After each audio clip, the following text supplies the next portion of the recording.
Hello viewers, welcome to the Standard 10 subject Science. In our previous video, we have started the chapter number 2 Acid, Base and Salt. In this chapter, we have learned the reaction of acid and base, and in our recent previous video, we have performed an activity which is activity 2.9 and its name is what happens to an acid or a base in a water solution.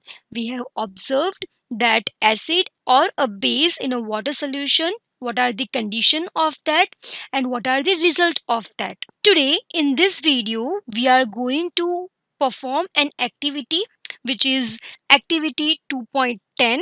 In our previous video we have seen the acid or base in a water solution. Let us see what is involved when water is mixed with an acid or a base. So that topic we will learn today in this video with the help of activity 2.10. So let us begin. Here is the figure for this activity 2.10 and the name of this activity is warning sign displayed on containers containing concentrated acids and base.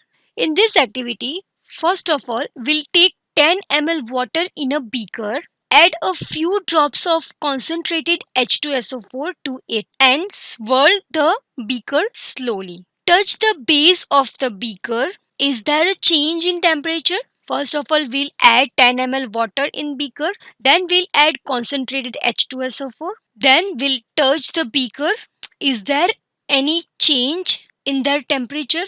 Now, is this an exothermic or endothermic process? For this observation, you must know about what is exothermic and what is endothermic reaction that we have learned in our chapter number 1. For a quick revision, let us understand what is exothermic reaction. In the exothermic reaction, it means the reaction in which the heat is released, that is called exothermic reaction, and endothermic reaction, the reaction in which the heat is absorbed. So there are the definition for exothermic and endothermic. So here we have to observe that is this process is an exothermic or endothermic process. Repeat the above activity with sodium hydroxide pellets and record your observation. Here we have done this activity with the sulfuric acid. Then we have to perform this activity with sodium hydroxide pellets.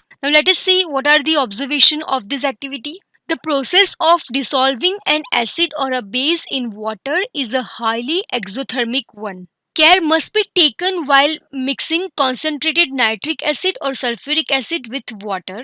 The acid must always be added slowly to water with constant stirring. If the water is added to a concentrated acid, the heat generated may cause the mixture to splash out and cause burns. So, from this activity, we can observe that the heat is released. So, we can say that this process is exothermic reaction. Then, if water is added to concentrated acid, it means water with the concentrated H2SO4, the heat generated may cause the mixture to splash out and causes burn. The glass container may also break due to excessive local heating. Look out for the warning sign as shown in this figure that we have already seen on the can of concentrated sulfuric acid on the bottle of sodium hydroxide pellets.